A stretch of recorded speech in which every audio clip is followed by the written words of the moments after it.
दोस्तों, मैं आपका होस्ट दीप सिलोड़ी लेके आया हूँ आपका खास कार्यक्रम एक मुलाकात। जी हाँ, एक मुलाकात जिसमें हम बातचीत करते हैं उत्तराखंड की उन हस्तियों से जिन्होंने अपनी कला, हुनर और प्रतिभा से आज अपना एक मुकाम बनाया और लाखों लोगों के दिलों पर अपनी एक छाप छोड़ी है। साथ ही होती है उनके साथ कुछ खट्टी मीठी बातें, कुछ उनके जीवन संघर्ष से कराते हैं हम आपको रूबरू अपने खास कार्यक्रम एक मुलाकात में। तो आइए देखिए हमारे साथ हमारा खास कार्यक्रम एक मुलाकात।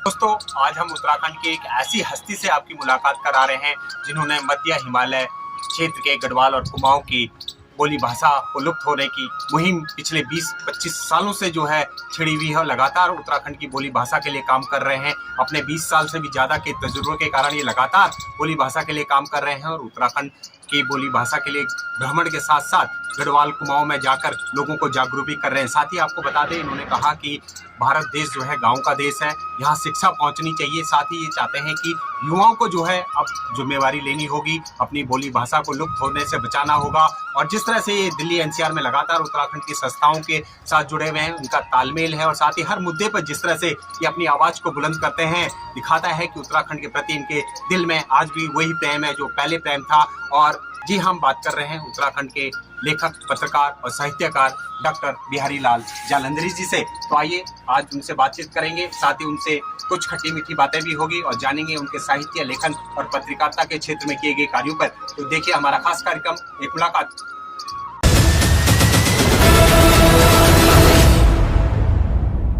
सर, आपने जो है हमें मुलाकात के लिए समय दिया, आपका तहे दिल से बहुत बहुत धन्यवाद आपको भी, माननीय सुधीर जी।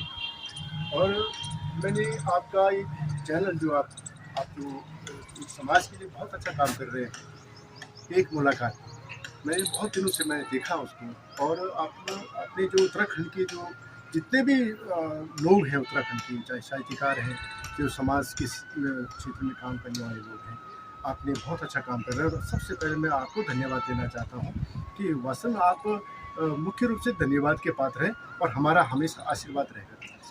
धन्यवाद सर। हमारी तो कोशिश रहती है कि उत्तराखंड के हर मुद्दों पे जो है अपने मंच के माध्यम से जो है उनको आगे पहुंचाना, साथ ही जो है उत्तराखंड की कला संस्कृति के लिए भी हम लगातार काम करते रहते हैं।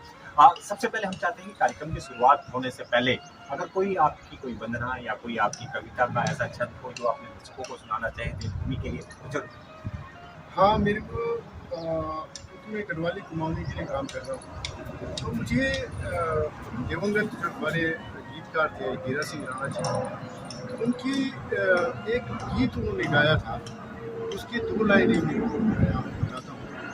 उन्हें गाया, नमी गढ़ाई न कुमाई ने उत्तराखंडी छा, नमी गढ़ाई न कुमाई न उत्तराखंडी छा, क्योंकि हमारा गढ़वाल और कुमाऊँ अब हम उत्तराखंड के हैं, न गढ़वाली है न कुमाऊनी है।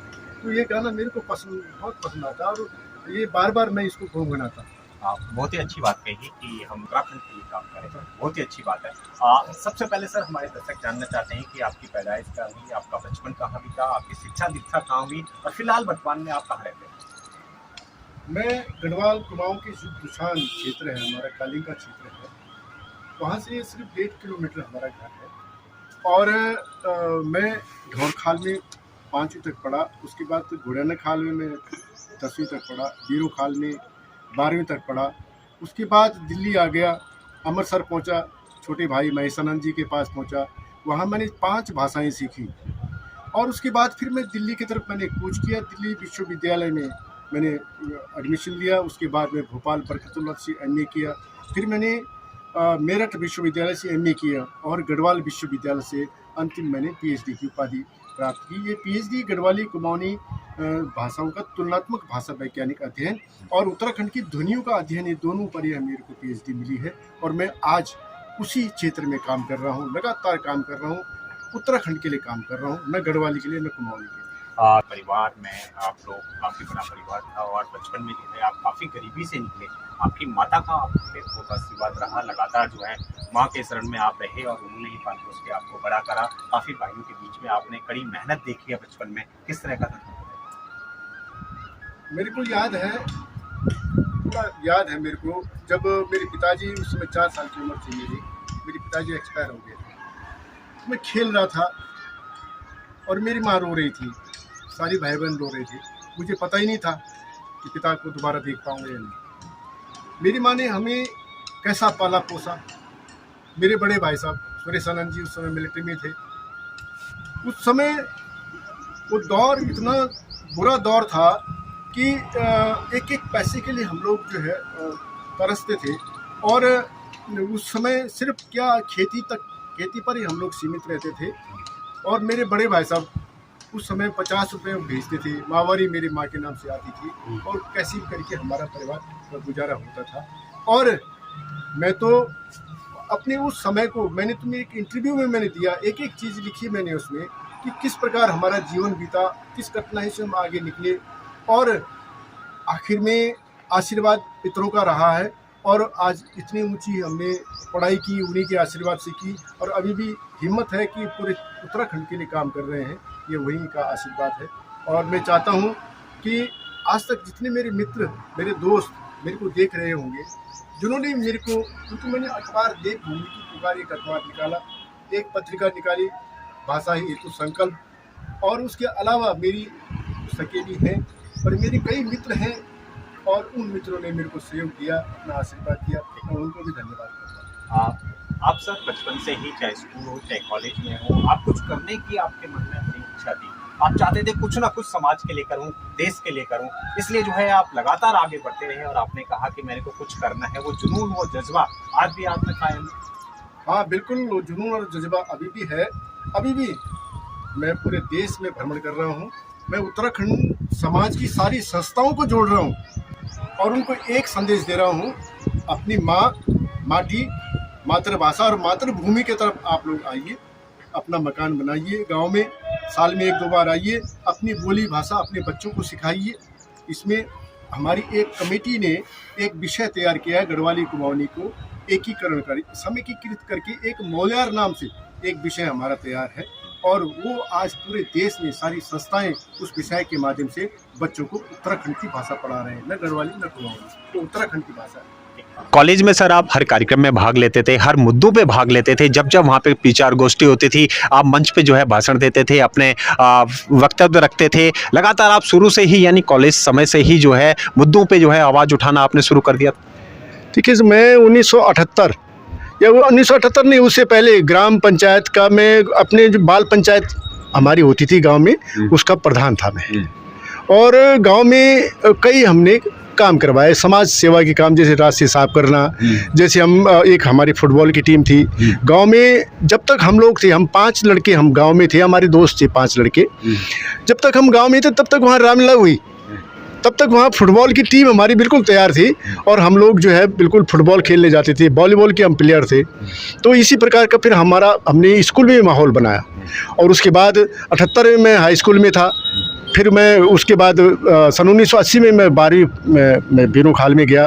बीरू खाल में यही स्थिति रही हमारी। विज्ञान का छात्र था तो विज्ञान के छात्र की तो बुद्धि थोड़ी विलक्षण होती है। तो हम लोगों ने नए नए काम शुरू किए, नए नए हम लोगों ने एक विचार आते थे और उन विचारों के आधार पर हम लोग चलते थे। यानी हम कह सकते हैं कि शुरू से ही जो है आप में जो है लोगों की सेवा करने का भाव जो है शुरू से ही था, हर मुद्दों पे जो है आवाज़ उठाने का वो शुरू से ही आपके मन में रहता था कि भाई मेरे को समाज के प्रति काम करना है। बिल्कुल बिल्कुल बिल्कुल, शुरू से मेरे दिल में था कि कुछ न कुछ तो करना है अपने समाज के लिए। हम लोग इतने पिछड़े क्यों हैं? जब मैं 12वीं पास किया था मैंने गाँव में, तो मैं अमृतसर जा रहा था। मेरे को ये पता नहीं था कि हाथी कितना बड़ा होता है, मेरे को ये पता नहीं था ट्रेन कैसी होती है। पर मैं अमृतसर मुझे पहुंचना था। मेरी माँ ने रोटी बनाई और रोटी बांध करके मेरी माँ रोती रही और मेरे दिमाग में एक बात आई कि पहाड़ का पानी और पहाड़ का जवानी कभी काम नहीं आएगी। इस पहाड़ के काम नहीं आई। हम लोगों की हमारी एक बहुत बड़ी एक त्रासदी बन गई उत्तराखंड की कि हमें प्लान करना ही करना पड़ता है रोजगार के लिए। और मैंने भी प्लान किया, मैं अमृतसर गया सीधे और अमृतसर जा कर के फिर मैं अपने, क्योंकि भाई साहब का वहाँ बहुत अच्छा तो मैंने वहाँ टाइपिंग सीखी। अमृतसर गए तो कहते हैं कि आपने कई भाषाओं में वहाँ पे अध्ययन करा, आखिर क्या कारण रहा कि कई भाषा आपको सीखनी पड़ी और उसके पीछे क्या कारण था? हाँ, मैंने अमृतसर गया, वहाँ मैं एक प्रेस में पार्ट टाइम में काम करता था, कंपोजिटर का। उस समय उल्टे अक्षर लगाते थे। अच्छा। और मैं कंपोजिटर का काम करता था। तो उसके बाद क्या, जब मैंने पंजाबी सीखी, ऊड़ा एड़ा ईड़ी ससा हा, उसके 5 अक्षर थे ये। जैसे मैं उर्दू सीखी, अलप जे पे टे जीम चे हे खे, तो उनके भी इस प्रकार के अक्षर है। इसी प्रकार मैंने बंगाली सीखी और भी मेरी 1-2 भाषाएं सीखी। और उसके बाद मैं अपने उत्तराखंड के जो गढ़वाली शब्द है उनको एक डायरी में लिखने लग गया। अच्छा। और जब डायरी में लिखने लग गया तो उसमें कोई शब्द जो देवनागरी में हम लिखना चाह रहे थे ना, जन गढ़वाल, तो मैं लिख ही नहीं पाता था। हम क्या लिख देता है, गढ़वाल, माने एक अपभ्रंशित, हमारी भाषा टोटली अपभ्रंशित। यानी आपके दिल में शुरू से ही था कि क्षेत्रीय भाषाओं के लिए संरक्षण के लिए आप लगातार, आपका मन करता था कि भाई अपनी बोली भाषा पे ही काम करें और बोली भाषा को आगे बढ़ाने के लिए लोगों में जागरूकता भी लाएं। हाँ बिल्कुल, मैं पंजाब में 2.5 साल रहा हूँ और उन 2.5 सालों में मैंने ये भाषाएं सीखी, तो पंजाबी मेरे को बहुत अच्छी आने लग गई थी। पंजाबी में लिखना पढ़ना सब कुछ बोलना शुरू कर दिया था। तो मैंने देखा कि पंजाबी में 5 अक्षर है, ऊड़ा एड़ा ईड़ी ससा हा। तो मेरे दिमाग में, मैं उस समय एक हमारे साहित्यकार थे हरिदत्त भट्ट शैलेश, उनकी एक मेरे पास गढ़वाली साहित्य का इतिहास एक किताब मेरे पास, मैंने खरीदी उनकी। तो किताब उसको पढ़ता था मैं, और उसको पढ़ता था, उसमें एक उदाहरण था, ओ ना मासी दंग बाप पड़े ना हम, और बाप ओ न मासी दम। तो मेरे दिमाग में एक बात आई कि ओ न मासी दंग क्या है, जिसको न तो बाप ने पढ़ा न मैंने पढ़ा। ठीक है। और मैं तब से मैंने भाषा की तरफ मेरा रुझान बना है और मैं लगातार अभी तक वही खड़ा। उस समय तो जो है 80 के दशक में तो उत्तराखंड की गीत संगीत और फिल्मों का भी सफ़र शुरू हो गया था। लगातार जो है कई दिग्गज कलाकार जो है मैदान में उतर गए थे। उस समय की क्या याद आ रहे हैं, किन कलाकारों के गाने आप सुनते थे? क्योंकि उत्तराखंड के कई दिग्गज कलाकार जो है ऑडियो कैसेट के द्वारा जो है जनता के बीच में जाते थे, तो आपको क्या याद आ रहा है, किन गानों को सुनते थे आप उस समय? उस समय तो टेलीविज़न भी नहीं हुआ करता था, रेडियो का ज़माना था, और नजीबाबाद हमारा एक स्टेशन हुआ करता था। वहाँ से हम गोपाल बापू गोस्वामी का हम गीत सुनते थे। जैसे हम लोग उस समय नए उस समय हमारे हीरा सिंह राणा जी भी आ गए थे, उनके गाने अब नरेंद्र सिंह नेगी जी के पुट में मिलता है या हीरा सिंह राणा जी के गीतों में मिलता था। अब जो नए जो गीतकार आ रहे हैं, वो गीतकार तो उन जो पुराने समय के हमारे गीत थे उनसे बहुत दूर हैं, वहाँ तक छू भी नहीं सकते। यानी आप संगीत से भी आपको प्यार था, अपनी बोली भाषा से भी आपको प्यार था, समाज के मुद्दों को भी आप लगातार उठाते थे, साथ ही फिर आपको लगा कि यार क्यों ना पत्रकारिता के क्षेत्र में जाके देवभूमि की पुकार से आपने एक संपादक का और पेपर का शुरुआत करी। वो पेपर क्यों शुरू करा आपने, अखबार देवभूमि की पुकार, क्या कारण था उसके पीछे? देखो, जब मैं अमृतसर से दिल्ली आया और दिल्ली में अब रोज़गार सबसे बड़ा तो रोज़गार है, रोज़गार की तलाश में भी था, तो हमने देखा कि हमारी आवाज़ कोई सुनने वाला नहीं है। मैंने सबसे पहले एक आर्टिकल लिखा था, पहाड़ का पानी पहाड़ की जवानी काम नहीं आई। तो वो आर्टिकल एक पत्रिका ने छापा था उस समय, और मेरे को उसके बाद दिल्ली जब मैं आया तो दिल्ली में आकर के मैंने लिखना शुरू कर दिया, आर्टिकल लिखना शुरू कर दिया, अपने लेख में अखबारों में देता था, तो कोई भी आदमी उसको स्थान नहीं देता था। तो हमने कहा कि जैसी स्थिति मेरी है वैसी हमारी उत्तराखंड की और लोगों की भी स्थिति होगी, और फिर हमने एक निर्णय किया कि हम एक अखबार निकालेंगे। कौन से सन की बात होगी? ये सन 1995 की बात है। 1995 में हमने ये सोचा, और देखिए कितनी अच्छी बात है कि ये अखबार, जैसे हमने सोचा 1 महीने के अंदर हमने रजिस्ट्रेशन करा दिया, और हमें देवभूमि की पुकार अखबार, तब से हमने पाक्षिक अखबार निकालना शुरू किया, जिसमें जो हम गढ़वाली और कुमाऊनी का समाकलन की हम बात कर रहे हैं, समेकीकृत की बात कर रहे थे, तब से हमारा 1995 से शुरू हो गया था ये। तो यानी आपको लगता है कि पत्रकारिता के क्षेत्र में जाकर अपना पेपर निकालने से समाज की आवाज़ को बुलंद होती है, साथ ही जो है आपको एक निष्पक्ष पत्रकारिता का भी एक मुकाम मिल जाता है, रास्ता मिल जाता है, जहां पर आप अपने दिल की बात को जो है अपने आर्टिकल्स के द्वारा लिख सकते हैं? हाँ बिल्कुल, ये तो देखिए हमने लगातार 25 साल तक, ये कोरोना अगर नहीं आता तो शायद हमारा अखबार देवभूमि और हमारी पत्रिका उत्तराखंड की भाषा हेतु संकल्प ये दोनों चलती रहती। पर कोरोना के कारण हमारे सारे जितने भी हमारी टीम थी सारी बिखर गई और हमारा सब पूरा सिस्टम ही हमारा बंद हो गया। तो पत्रकारिता ये एक ऐसी चीज़ है कि आप अपनी बात को आम पब्लिक तक पहुंचा सकते हैं, सरकार तक पहुंचा सकते हैं, अपनी समस्या को बता सकते हैं कि क्या हुआ। हमारे अखबार में जो लोग भी जुड़े, जो पत्रकार जुड़े, आज बहुत ऊंचे पदों पर पहुंचे हुए हैं। उस समय जो है उत्तराखंड राज्य आंदोलन की लहर चल रही थी, लगातार जो है आंदोलन हो रहे थे दिल्ली एनसीआर में। साथ ही जो है आपने उस समय जो है यूकेडी भी ज्वाइन कर ली। यूकेडी ज्वाइन करने के बाद आपने अपना पेपर भी शुरू कर दिया, देवभूमि की पुकार। किस तरह का समय था उस टाइम, क्योंकि उस टाइम जो है आंदोलन बड़े जोर शोर से चल रहा था, तो दिल्ली एनसीआर में भी आंदोलन था। आप लोग की क्या भूमिका थी उस समय?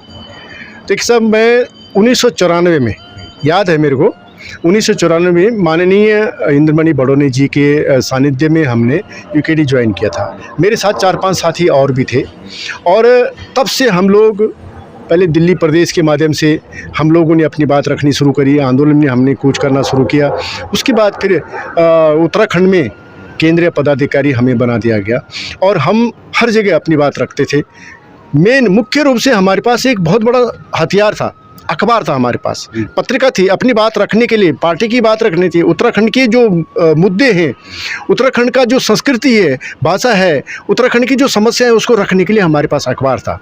पूरे उत्तराखंड से, पूरे देश हमारे अखबार से जुड़ा था और हर जगह से समस्याएं आती थी। हम अखबार के माध्यम से सरकार तक पहुंचाते थे और सरकार तक जो अखबार के माध्यम से हमें डीओ लेटर में भी भेजता था, क्योंकि अखबार छापना और उस अखबार में जो छपा हुआ उसको आगे भेजना, ये बहुत बड़ी बात है। अखबार, हम कह सकते हैं कि देवभूमि की पुकार उस समय जो है उत्तराखंड समाज की आवाज़ बनकर काम कर रहा था। हाँ, बिल्कुल। हमारी 25,000 कापियाँ निकलती थी और मेरा काम एक ही होता था। जब अखबार आता था मैं कटिंग करता था, अपने डीओ लेटर के पीछे मैं उस न्यूज़ को लगाता था और उस जिले के डीएम को भेजता था कि आपकी यहाँ से न्यूज़ आई है, कृपया आप इसका अवलोकन करें, इस समस्या का समाधान करें। किस तरह से देखते हैं उस आंदोलन को, क्योंकि दिल्ली एनसीआर पूरा उसमें एकजुट हुआ, साथ ही लाखों प्रवासी समाज दिल्ली एनसीआर आसपास के क्षेत्र से सभी दिल्ली पहुंचे और एक बहुत बड़े आंदोलन को उसने जन्म दिया और उसके बाद जो है उत्तराखंड राज्य की स्थापना हुई। किस तरह से? सर, ये 78 से आंदोलन चल रहा था और इसकी सबसे पहली रैली BR टमटा जी ने बोट क्लब पर निकाली थी। उस रैली में भी हम लोग थे। उसके बाद 89 में एक रैली निकली। उसके बाद 1996 में उत्तराखंड क्रांति दल के साथ एक बहुत बड़ा, हम तो ये कहते हैं कि एक बहुत बड़ा, ये मेरे पास शब्द नहीं है उसको कहने के लिए, क्योंकि उस समय ये जो दूसरे दल हैं इन्होंने कहा था कि राज्य नहीं तो चुनाव नहीं। उस समय हमारे 2 सांसद जीत जाते और जब राज्य नहीं चुनाव नहीं तो हमारे जो उत्तराखंड क्रांति दल के जो हमारे केंद्रीय पदाधिकारी थे उन्होंने उनका समर्थन किया और उन लोगों ने चुनाव नहीं लड़ा, जबकि अन्य दलों ने चुनाव लड़ा और उसके बाद ही उत्तराखंड क्रांति दल डाउनिंग पोजीशन पर चलेगा। तो हम ये कहते हैं कि वास्तविक रूप में मैं उत्तराखंड क्रांति दल का पदाधिकारी रहा हूँ और काम किया है, एक तरफ से नहीं कई तरफ से काम किया है और आज भी हमारे जो मेरा साहित्य है उसमें भी हमने उत्तराखंड का जो राज्य आंदोलनकारी हैं उनको पूरा सम्मान दिया है। यानी हम कह सकते हैं कि आप एज ए लेखक, एज ए पत्रकार के तौर पे उस समय जो है, और साथ ही आप राजनीति में भी आगे थे, तो तीनों को मिला के समावेश के तहत काम कर रहे थे और उत्तराखंड आंदोलन में आपने बढ़ चढ़ कर भाग लिया और कहीं ना कहीं आप लोगों की जो आवाज़ थी वो बुलंदी से सरकारों तक पहुंची, राज्य की स्थापना हुई। बिल्कुल, देखिए ये जो हमारे 42 लोगों की शहादत, आज जो उत्तराखंड राज्य बना है ये हमारे 42 लोगों की शहादत है। हम खटीमा गोलीकांड को नहीं भूल सकते, हम मसूरी गोलीकांड को नहीं भूल सकते, हम रामपुर तिराहा मुजफ्फरनगर कांड को नहीं भूल सकते, हम कैसे भूल पाएंगे, हम देहरादून गोलीकांड को नहीं भूल सकते। आगे की बात ये है कि हमारे कई ऐसे लोग हैं जिनको आज तक भी आंदोलनकारी घोषित नहीं किया गया। क्या कारण मानते हैं, क्योंकि आप लोगों ने इतना पूरा जीवन लगा दिया, कई ऐसे हैं अनचिन्हित आंदोलनकारी हैं जो आज भी जो है सरकार उनको जो है चिन्हित नहीं कर रही है। क्या कारण लगता है, क्योंकि उत्तराखंड राज्य बन चुका है, अब तो आप लोगों का जो है वही मान सम्मान मिलना चाहिए था। देखिए साहब, हम पूरी कोशिश में हैं। आज 22 साल हो गए हैं। हमारे कई साथी इस दुनिया को छोड़कर चले गए हैं। कई लोगों के व्यवसाय बंद हुए, कई की नौकरी चली गई उत्तराखंड राज्य की खातिर। हमारा सिर्फ एक ही चीज़ कहना है, हमें एक आइडेंटिटी कार्ड दे दो, ताकि आने वाले जनरेशन ये कहे कि भाई डॉक्टर बिहारी लाल जालंधरी भी उत्तराखंड राज्य आंदोलनकारी था। हाँ, हम ये कहते हैं कि हम जेल में बंद नहीं हुए, पर हमने जमानत तो हमने की। जेल के अंदर जो लोग बैठे थे उनकी सारी व्यवस्था हम लोग बाहर से देखते थे। तो हम भी उतने ही तो हैं। डंडे उन लोगों ने भी खाए, डंडे हमने भी खाए। उत्तराखंड सरकार को एक बार फिर दोबारा निवेदन कर ले, कल हाई कोर्ट में एक पिटीशन फाइल करेंगे हम कि हमारे पास साक्ष्य है। हरीश राव सरकार जी ने लेटर को दिल्ली में बिठाया था उत्तराखंड राज्य आंदोलनकारियों के लिए, और उन्होंने 395 लोगों की फाइल बना करके हर जिला के डीएम को भेजी 2017 में। पर वो उस पर आज तक काम नहीं हुआ। किस तरह का सफ़र सर आपको लगता है कि बचपन से लेके और उत्तराखंड राज्य आंदोलन तक का सफ़र आपने, क्योंकि पूरे सफ़र में जो है आप इनसे जुड़े रहे, किस तरह का सफ़र रहा, क्या यादें आ रही है और क्या महसूस होता है उस सफ़र को जब याद करते हैं? सिर्फ बचपन से लेकर के आज तक का जो सफ़र मेरा रहा है, बड़ा खट्टा मीठी यादें हैं, और यादें ऐसी भी हैं कि वो कभी भूल नहीं सकता उनको। मेरे को याद है कि मैं एक अखबार के दौर में एक न्यूज़ की खोज के लिए मैं पंत हॉस्पिटल गया था, और सुबह 8 बजे, नवंबर 30 तारीख की बात है, सुबह 8 बजे पंत हॉस्पिटल पहुंचा, और मैं सांस नहीं ले पाया तो मैंने खिड़की खोली। उस समय माधुरी निगम से इंटरव्यू लेना था मुझे, और जब मैं खिड़की खोली, ज़ोर ज़ोर से सांस लिया, और उसके बाद फिर मैं दोबारा सांस नहीं ले पाया। मेरे को हार्ट अटैक आ गया वही हॉस्पिटल में। उधर दूर में देख रहा था माधुरी निगम आ रही है, उसने आई, बोला ये तो पत्रकार है, दे जी आए वहाँ। बोला नहीं नहीं, ये तो चाय भी नहीं पीते। उस समय मैं चाय बीड़ी सिगरेट कुछ नहीं पीता था, एक भक्त के रूप में था। वो दौर देखा मैंने वो दौर भी देखा कि आज मैं एक किडनी में चल रहा हूँ, फिर भी पूरे देश में भ्रमण कर रहा हूँ। यानी हम कह सकते हैं कि आपके अंदर वही जोश, जुनून और जज्बा है अपनी भाषा के लिए, अपने साहित्य के लिए, अपने लोगों के लिए और अपने समाज के लिए, वो आज भी कायम है। बिल्कुल, आज भी कायम, जब तक जीवन रहेगा तब तक कायम रहेगा। तो आपने देखा, आज हमने आपकी मुलाकात कराई उत्तराखंड के लेखक, साहित्यकार और पत्रकार डॉक्टर बिहारी लाल जालंधरी से। अभी तक हमने आपके उनके जीवन सफ़र के शुरुआती दौर से आपको रूबरू कराया, किस तरह से उन्होंने जो है संघर्षों से करते करते आज अपनी एक मंजिल हासिल करी, अपना पेपर स्टार्ट करा। देवभूमि की पुकार, शाही उत्तराखंड आंदोलन में भी उनकी सक्रिय भूमिका रही। उत्तराखंड यूकेडी से भी वो जुड़े हुए हैं और लगातार समाज के सेवा में वो अपनी सेवा दे रहे हैं। ब्रेक के बाद हम जानेंगे उनसे उनके साहित्य के बारे में, उनकी बोली भाषा के बारे में, और किस तरह से उत्तराखंड की संस्थाओं के साथ वो लोगों को जागरूक कर रहे हैं अपनी बोली भाषा के लिए। फिलहाल रुकते हैं ब्रेक के लिए।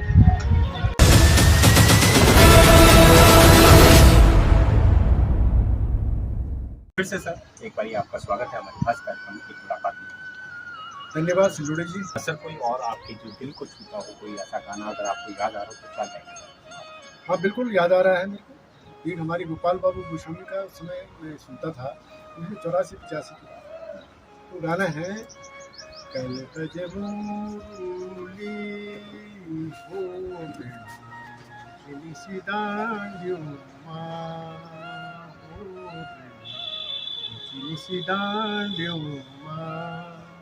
भाषा के लिए काम कर रहे थे निरंतर जो है आप, चाहे उत्तराखंड आंदोलन से जुड़े हो, चाहे यूकेटी से जुड़े हो, लेकिन आपकी बोली भाषा का जो प्यार था वो नहीं छूटा। लगातार आप बोली भाषा पे काम करते रहे। इसके साथ ही आपने जो है पीएचडी से भी जो है आपको नवाजा गया। क्या था, थोड़ा बताइए, और कौन से सन की बात है?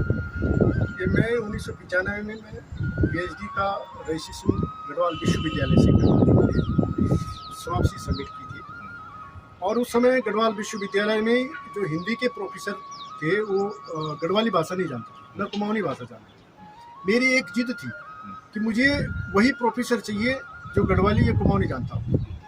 तो उस समय फिर बाद में हमारे प्रोफेसर उमा मेठानी, उनके अंडर में मैंने पीएचडी आरंभ की और ये लगातार चलते चलते 2005 तक मेरी पीएचडी पूरी हुई, क्योंकि बहुत लंबा एक कार्यकाल था और इसमें बहुत कुछ मुझे करना पड़ा, बहुत कुछ पढ़ना पड़ा, बहुत साक्ष्य लेने पड़े और आज उसी पीएचडी की बदौलत मेरी 2 पुस्तकें हैं और मैं उसी क्षेत्र में अभी भी काम करता हूँ। यानी हम कह सकते हैं कि आप जो है लेखक, पत्रकार, राजनीति और सामाजिक कार्यकर्ता के तौर पे लगातार काम कर रहे थे, लेकिन इन सबके साथ कैसा तालमेल बना पाते हैं आप, क्योंकि इतने सारे कार्य आप कर रहे थे, पत्रकारिता हो, राजनीति के क्षेत्र में हो, समाज से जुड़े हुए काम, और फिर साहित्य के लिए आप किस तरह से समय निकाल पाते थे? देखिए सर, मैं तो सामंजस्य तो बिठाना पड़ता था। हाँ, इसमें जरूर मेरे घर से मेरे बच्चे, मेरी धर्मपत्नी, मेरे बच्चे तो जब मैं रात को 11 बजे घर आता था और सुबह 6 बजे निकलता था, तो जिस दिन मैं घर होता था, जैसे सैटरडे संडे, मेरे लिए तो कभी सैटरडे संडे थे नहीं, तो मेरे बच्चे हफ्ते में 1 दिन मेरे को देखते थे और ये लगा लीजिए कि मैं घर से मेरा कभी कभार 3-3, 4-4 दिन में घर आता था। तो सामंजस्य बिठाना, क्योंकि साथ साथ में जैसे अब पार्टी का काम है, फिर साहित्य से रिलेटेड काम है, तो कभी जैसे मेरे दिल में कोई भावना उभरती थी, ये कविता बन जाती थी और ऐसे करते करते मेरी पूरी पेटी भर गई। मैं एक कागज हर दूसरे तीसरे दिन लिखता और डाल देता। यानी हम कह सकते हैं कि आपका परिवार का आपको पूरा साथ मिला, आपके बच्चों का, आपकी धर्मपत्नी का आपका पूरा साथ मिला, जिसके कारण आप निष्पक्ष होकर जो है ये सब काम कर रहे हैं। बिल्कुल, मेरे को पूरा साथ मिला। यहाँ तक परिवार का साथ मिला, मेरे मित्रों का साथ मिला। मेरे मित्रों में जो शुरुआत में थे, मेरे श्रावत जी, हैत्रो पार्क कार्यक्रम से, उन्होंने हमारे महेश चंद्र जी, उसके साथ साथ में हमारे देव सिंह साहब, हमारे साहा जी, डॉक्टर साहब, हमारे कर्नल साहब हैं, हमारे कई मित्र हैं जिन्होंने मेरे को शुरू से हमारे इस विचार को पोषित किया और लगातार आगे बढ़ने में मुझे अपना आशीर्वाद। सर, आपको पीएचडी मिलने के बाद आप साहित्य पे तो काम कर ही रहे थे, बोली भाषा पे काम कर रहे थे, साथ ही आपने एक और जुनून आपके अंदर आया है कि आपने कहा कि देश में जितने भी उत्तराखंडी प्रवासी समाज है उनको एकजुट करना होगा, एक मंच पे लाना होगा। वो क्या मुहिम थी और क्या संगठन के नाम से आपने वो संगठन तैयार किया और क्यों? देखिए, सब दिल में जब पीड़ा पैदा होती है ना, पीड़ा उत्पन्न होती है, जब हमारा समाज बिखरा हुआ है, हमारे समाज में हमारे भाई भाई एक दूसरे की टांग खींचने में लगे रहते हैं, तो बाहर का समाज कहाँ हमने सम्मान दे पाएगा। तो हमने एक मुहिम छेड़ी थी 2006 से और 2008 आते हमने पूरे देश के अंदर लोगों को संगठित किया और एक संस्था, एक अधिवेशन बुलाया लखनऊ में 2008। तो 20 मई वो दिन मेरे को याद है आज भी, 26 मई मेरे को दिन आज भी याद है। तो 26 मई को अखिल भारतीय उत्तराखंड महासभा का गठन हुआ था 2008 और उसके बाद हमने देश में 17 प्रदेशों में अखिल भारतीय उत्तराखंड महासभा के कार्यालय स्थापित किए। यहाँ तक हम गोवा, दमन, दीव तक पहुँच गए थे हम। तो ये तो नॉर्थ इंडिया के राज्य तो बहुत नज़दीक है, गोवा और दमन दीव तो बहुत दूर थे। हम अंडमान निकोबार पहुँच गए, हम झारखंड, छत्तीसगढ़ सब पहुँच गए। क्या उद्देश्य सर इसके पीछे और क्या लगता है जहाँ जहाँ आपको क्या रिस्पॉन्स मिला लोगों का और क्या लोग उस संगठन से जुड़े? बिल्कुल, संगठन से जुड़े।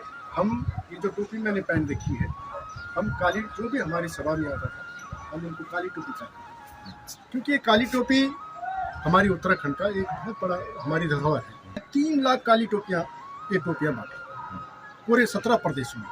तो लोगों का जुनून हमने देखा, उस समय लोगों में कितना बड़ा जुनून होता था। और जैसे हमारे मुंबई में एक अधिवेशन हमारा हुआ था, उस समय हमारे बद्रीनाथ के शंकराचार्य थे मार्गवासराम जी, तो उनको मैंने एक बार फ़ोन किया उनको, क्योंकि वो डायरेक्ट हम लोग एक दूसरे को जानते थे। मैंने उनको कहा कि महाराज जी, मुंबई में हमारा अधिवेशन है, आपने चलना है, पूरा टाइम बता दो। टाइम बताया उनको, तो मुंबई अधिवेशन में पहुँचे। तो मार्गवासराम जी हमारे साथ 4 अधिवेशनों में रहे, मुंबई में रहे हमारे साथ, जयपुर में हमारे साथ रहे, हमारे साथ इंदौर में रहे, भोपाल में। और हमें बड़ी खुशी की बात है कि ऐसी सिद्ध पुरुषों का आशीर्वाद महासभा को मिला। और उसके संस्थापक सदस्यों में रहा हूँ और आज वो संस्था काम कर रही है। उस संस्था में कई जुझारू लोग हैं वो काम कर रहे हैं, बशर्ते मैं संस्था में काम नहीं कर रहा हूँ क्योंकि मेरे और भी जिम्मेदारियाँ हैं। आप अपने संगठन के द्वारा जो है निरंतर जो है देश का भ्रमण करते रहे, लगातार लोगों को जोड़ते रहे, समाज के लोगों को आप संगठन से जोड़ते रहे, लेकिन साथ साथ आपने जो है कई और संगठनों को भी अपने साथ जोड़ा और एकजुटता के साथ उत्तराखंड समाज की आवाज को बुलंद करने में आपका अहम योगदान रहा। आपका संगठन किस तरह से काम कर रहा था, क्या उद्देश्य थे उसके और किस तरह से लोगों तक पहुंचे आप? देखिए सर, हमने हमारा समाज को जोड़ने का ये सबसे बड़ा हमारा एक हमारे पास हथियार था। हमें पता है कि जब इंदौर में हमारा अधिवेशन हुआ था, माघ वत्सल जी हमारे साथ थे, तो वहाँ इंदौर में हमारे एक उपाध्यक्ष थे संस्था के, रमेश मंडल। बाद में उन्होंने चुनाव जीता, मैं भी उनके चुनाव में गया तो रिकॉर्ड वोट से जीते, हमें बड़ी खुशी हुई। भेल में हमारे भोपाल में भेल एक जगह है BHEL जिसको बोलते हैं, वहाँ हमारे एक गंदोला जी थे, नेथानी जी थे, तो नेथानी जी वहाँ कॉर्पोरेटर बने। हमें खुशी है कि हमारी संस्था के माध्यम से हम इतना कर पाए।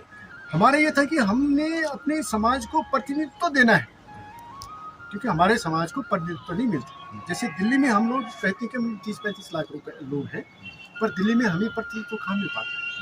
भाई दिल्ली में हमें अपनी ताकत खुद बनानी पड़ेगी। इसलिए हमने कहा कि दिल्ली तो बाद में देखेंगे, पहले पूरे देश में जहाँ जहाँ हमारे लोग हैं उनको संगठन करते हैं। और 2012 से लेकर के 2016 तक हमने ये किया। इस बीच में उत्तराखंड क्रांति दल ने मेरे को राष्ट्रीय प्रभारी बनाया, उत्तराखंड क्रांति दल का राष्ट्रीय प्रभारी बनाया और मैंने 12-13 प्रदेशों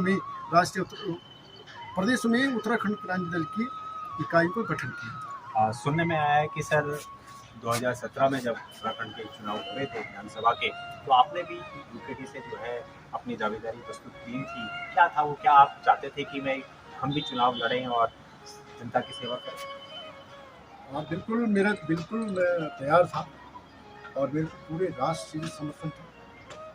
यहाँ तक मेरे मित्र बिल्कुल तैयार थे कि आप आगे बढ़िए, और मैं लगातार 3 साल से काम कर रहा था अपने क्षेत्र में, क्योंकि उस समय उत्तराखंड सरकार ने एक प्रोजेक्ट किया था पौड़ी जिले का भाषा संस्थान में, और मैं भाषा संस्थान में उस समय एक परियोजना सदस्य के रूप में काम कर रहा था।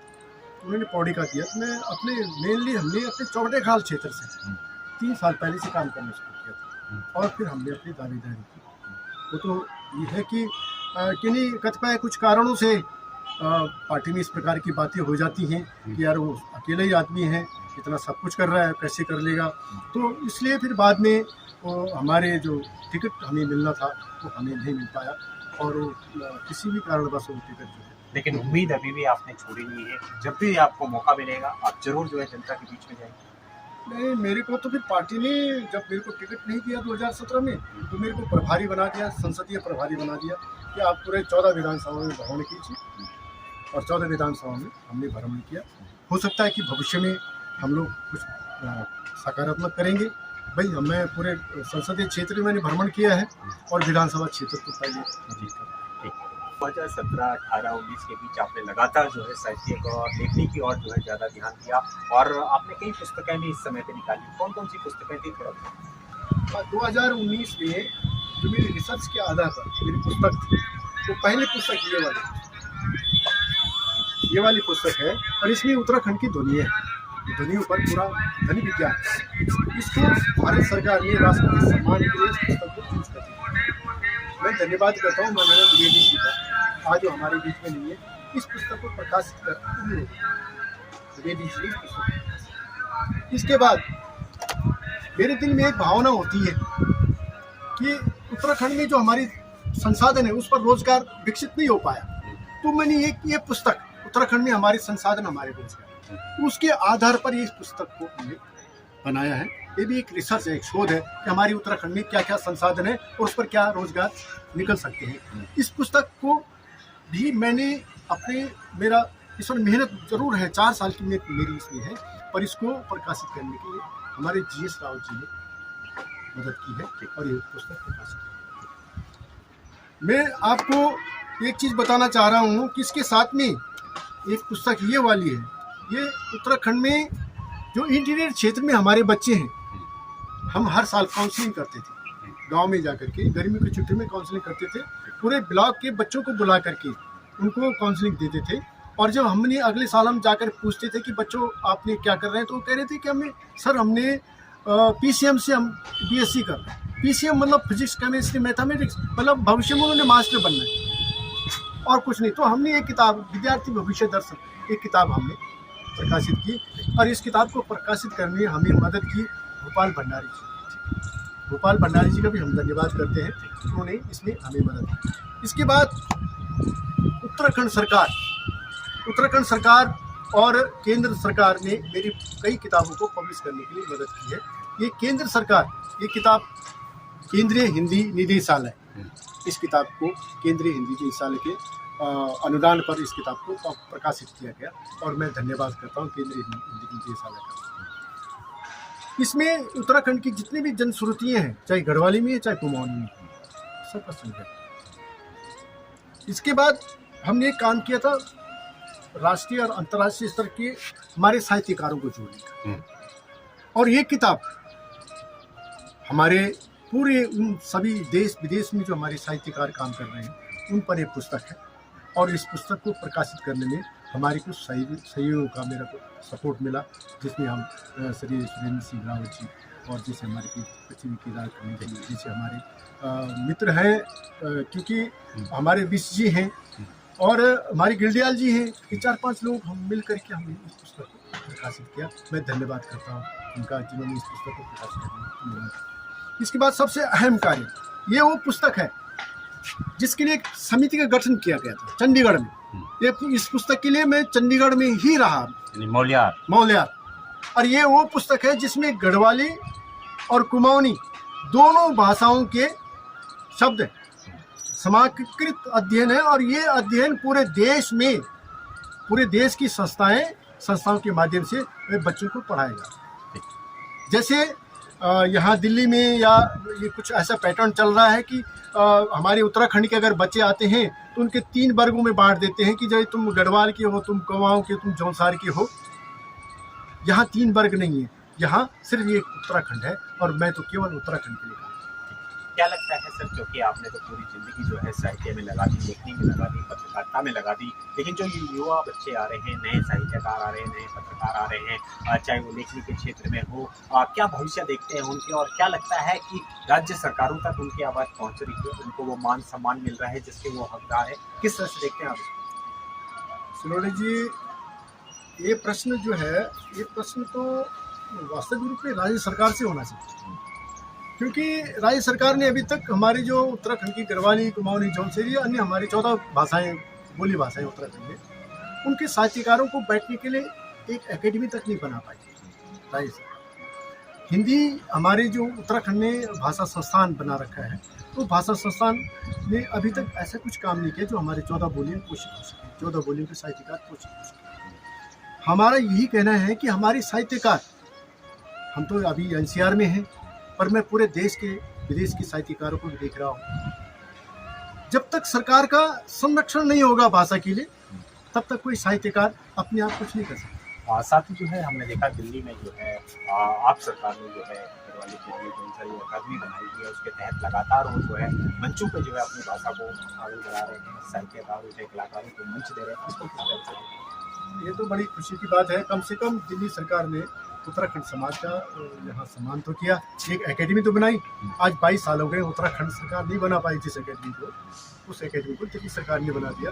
ये तो हमारे लिए गर्व की बात है ना। और जब हमारे लिए गर्व की बात है, तो अगर एकेडमी हमें कोई जिम्मेदारी देती है, एकेडमी हमारी साहित्य का सम्मान करती है, हमारी साहित्यकारों का सम्मान करती है, हमारे जो नौजवान साहित्यकार हैं, नवोदित साहित्यकार हैं, उन साहित्यकारों को बुलाती है, उनको पोषित करती है, उनको पुरस्कारती है, तो निस्संदेह उस एकेडमी का सम्मान तो हम लोग करेंगे और शायद आप भी करेंगे। हमारी दिल्ली में हर व्यक्ति उस एकेडमी का सम्मान करेगा और उन लोगों का सम्मान करेगा जिन्होंने उस एकेडमी को बनाने तो अपनी महत्वपूर्ण भूमिका निभाई। यानी हम कह सकते हैं कि आपके जो इतना लंबा सफ़र रहा आपका, आप जब तक आपकी सांसें चल रही हैं, लगातार उत्तराखंड बोली भाषा को अहमियत और उसके वो दर्जा दिलाते रहेंगे जिसके लिए आप ये लड़ाई लड़ रहे हैं। बिल्कुल, मैं तो अभी हम लोग राष्ट्रीय स्तर पर एक ट्रस्ट की स्थापना करना चाह रहे हैं और जितने मैं पूरे देश में जितनी सोसाइटियों से मैं विजिट कर चुका हूँ, अभी तक 98 सोसाइटियाँ हैं, और इन सोसाइटियों को मैं देहरादून में बुलाऊँ, और फिर देहरादून में माननीय मुख्यमंत्री जी को हम लोग ये ज्ञापन देंगे, उनको बुलाएंगे बड़े प्रेम से। हम लोग कोई हल्ला गुल्ला नहीं करना है, बड़े प्रेम से हम लोग बुलाएंगे और सरकार को कहेंगे कि आदरणीय माननीय कुछ जो हमारी भी तो सुन लो, हमारी भाषा बोलियों को संरक्षित करने के लिए कुछ करो, एक कम से कम एक अकेडमी की स्थापना कर दो। और हमारी जो साहित्यकार हैं, हमारी जो साहित्य जैसे दूसरे तीसरे साहित्य में बड़े बड़े सम्मान दिए जाते हैं साहित्यकारों के नाम से, क्या उत्तराखंड सरकार, हम तो उससे निवेदन करना चाहेंगे कि वह भी इस प्रकार की कुछ योजनाएं बनाएं कि जो हमारे दिवंगत साहित्यकार, बड़े बड़े मूर्धन्य साहित्यकार, उनके नाम से एक सम्मान, अगर हर साल में 1-2 सम्मान मिलते रहे हमारे साहित्यकारों को तो वो भी खुश होंगे। सर, यह दिल्ली एनसीआर में हमने देखा है कि गढ़वाली, कुमाऊनी और जौनसारी भाषा की क्लासेस भी चलती हैं, लगातार DPIM द्वारा एक पहल भी की गई है, कई जगहों पे जो है बच्चों को जो है पढ़ाया भी जाता है। क्या लगता है इस कदम को आप किस तरह से देखते हैं, क्योंकि आप तो बोली भाषा के लिए काम कर रहे हैं, साहित्य के लिए काम कर रहे हैं, इस पहल को किस तरह से देखते हैं? ये तो हमारे भविष्य को संरक्षित करने वाली बात है। मैं आपका बहुत बहुत धन्यवाद करता हूँ कि सिरोड़ी जी आपने एक प्रश्न उठाया, क्योंकि ये तो हमारे दिल का प्रश्न है और हमारी बोली भाषाएं आज विलुप्त हो रही हैं। कहते हैं कि जिस समाज की बोली भाषा खत्म हो जाती है, समाज ही खत्म हो जाता है। तो ये इसमें जो DPMI हैं, उसके चेयरमैन हमारे विनोद बचेती जी हैं, वो बहुत अच्छा इस समय काम कर रहे हैं पूरे दिल्ली के अंदर, और मैं तो उनको इस आपके चैनल के माध्यम से बधाई देना चाहता हूँ कि वो दिल्ली नहीं पूरे देश के अंदर जहाँ जहाँ हमारा समाज है, कम से कम ये जो उन्होंने एक दिया जलाया दिल्ली में, गढ़वाली, कुमाऊनी, जौनसारी भाषाओं का क्लास लगाने का, वो दिया पूरे देश में जले, तो उसके लिए मैं सबसे पहले उनको बधाई देना चाहूँगा। जिस तरह से सर हमने देखा है कि साहित्य के क्षेत्र में अब जो है काफ़ी युवा भी आने लगे हैं, कई युवा जो है साहित्यकार, लेखन के क्षेत्र में हमने देखा है कि बहुत अच्छी रचनाएं कर रहे हैं, बहुत अच्छी कविताएं कर रहे हैं, मंचों पे उनको बहुत अच्छा रिस्पॉन्स मिल रहा है। जिस तरह से नए कवि, नए लेखक आ रहे हैं, इस पहल को किस तरह से देखते हैं? देखिए सर, अगर हम लोग नए साहित्यकारों को, नए कवियों को अगर आगे नहीं करेंगे तो भविष्य तो अंधकारमय हो जाएगा। इसलिए अगर जो नए बच्चे आ रहे हैं, हम उनका स्वागत करते हैं। हमने एक पुस्तक निकाली आदिवासी साहित्यकार, उसमें हमने उन साहित्यकारों का भी नाम दिया, उन साहित्यकारों की भी जीवनी दी कि जो अभी जिनका भी एक भी किताब नहीं आई, एक पुस्तक नहीं पब्लिश हुई, पर वो साहित्य के लिए वो लिख रहे हैं, लगातार लिख रहे हैं, उनकी किताबें तैयार हैं, पर उनके पास ऐसे संसाधन नहीं है कि वो किताबों को पब्लिश कर सकें।